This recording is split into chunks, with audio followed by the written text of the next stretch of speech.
In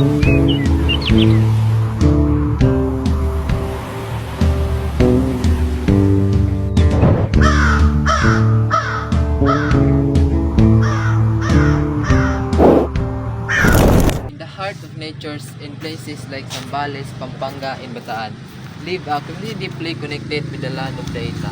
Their way of life reflects a strong spiritual bond with nature's ancestors and unseen spirits.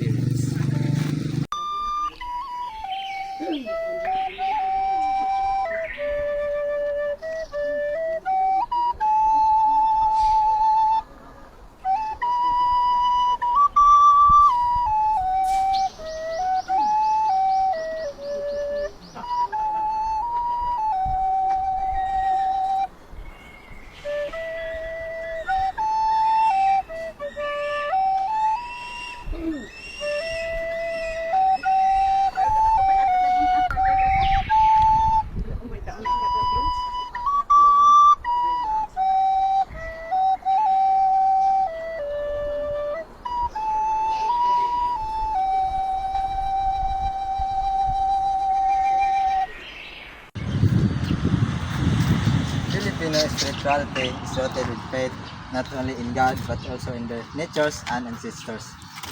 For the Aitas, spirituality is a part of their everyday life which guide their actions, decisions, and relationships.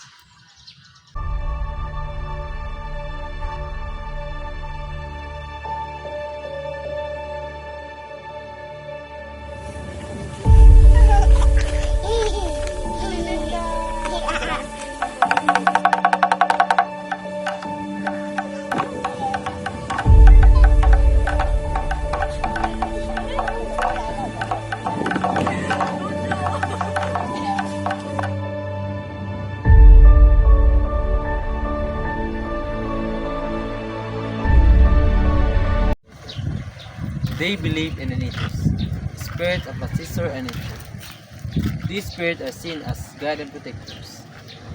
The Aita communicates with them through rituals to seek help, protection, and guidance.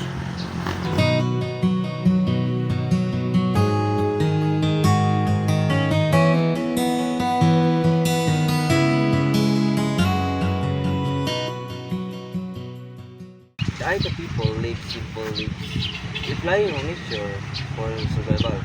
Their strong sense of community reflects their shared beliefs and tradition passed down through generations.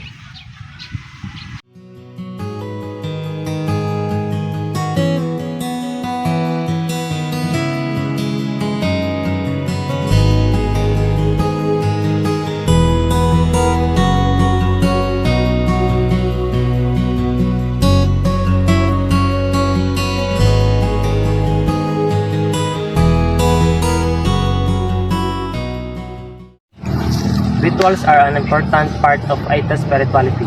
They perform healing rituals, offer food and prayers, and give thanks for blessings.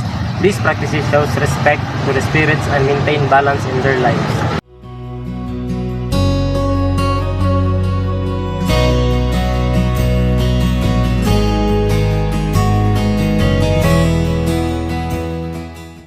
Aita way of life reminds us the faith is not only something we believe, it is something we live every day.